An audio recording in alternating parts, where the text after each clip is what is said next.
Somaliland continues to hurt fuel prices. Now, oil companies looking for new exploration areas are starting to take notice of the autonomous state of Somaliland. Bordering Ethiopia, it has a population of 3.5 million people and declared independence from Somalia in 1991. Several international companies are now searching for oil there.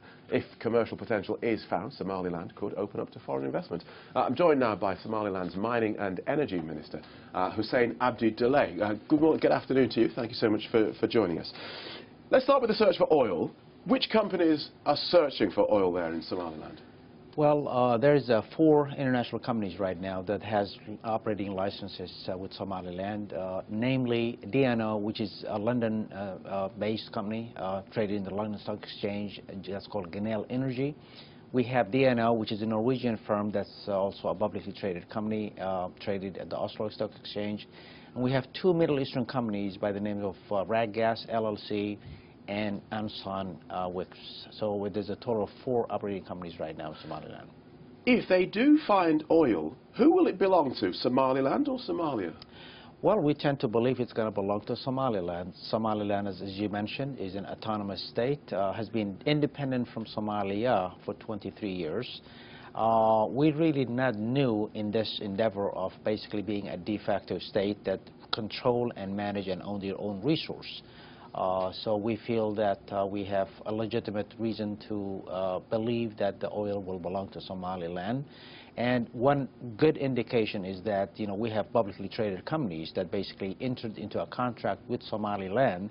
They did not go to Mogadishu to get these licenses signed. They came to Hargeisa, our capital, and signed these contracts with the government of Somaliland, not Somalia. Which is interesting because the international community has yet to recognize Somaliland as an actual state. Somaliland was a country, an independent country that took its independence from Britain in June 1960. And then we, on our own will, united with a pretty Italian colony called Somalia. That union didn't work, so we basically separated from Somalia. Which is fine. That's fine as far as the history goes. Yes, but no international body yet recognizes you.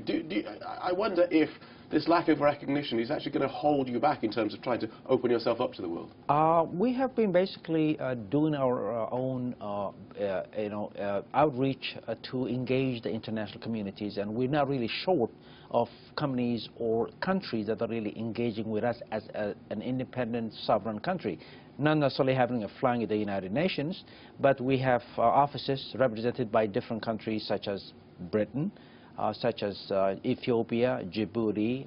Kenya is going to open an office, Sharjah Fair office in Somaliland very soon. So we have a multitude of United Nations organizations that deal with us directly as a separate state, not through Mogadishu. And so if oil is found in Somaliland, do you think Mogadishu will try to lay any claim to it?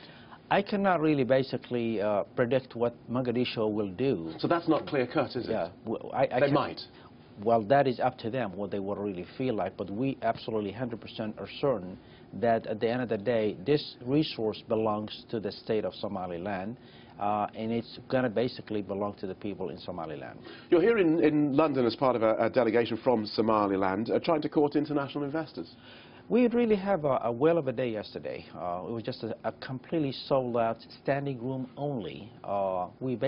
This event went well beyond our expectations, and we have basically just thought there's going to be a handful of delegates coming in, and it was basically completely sold out. We just had a complete interest, a huge interest in investing in Somaliland by different companies, from the extractives to energy companies such as for solar and wind and renewable energy and so on and so forth, agriculture.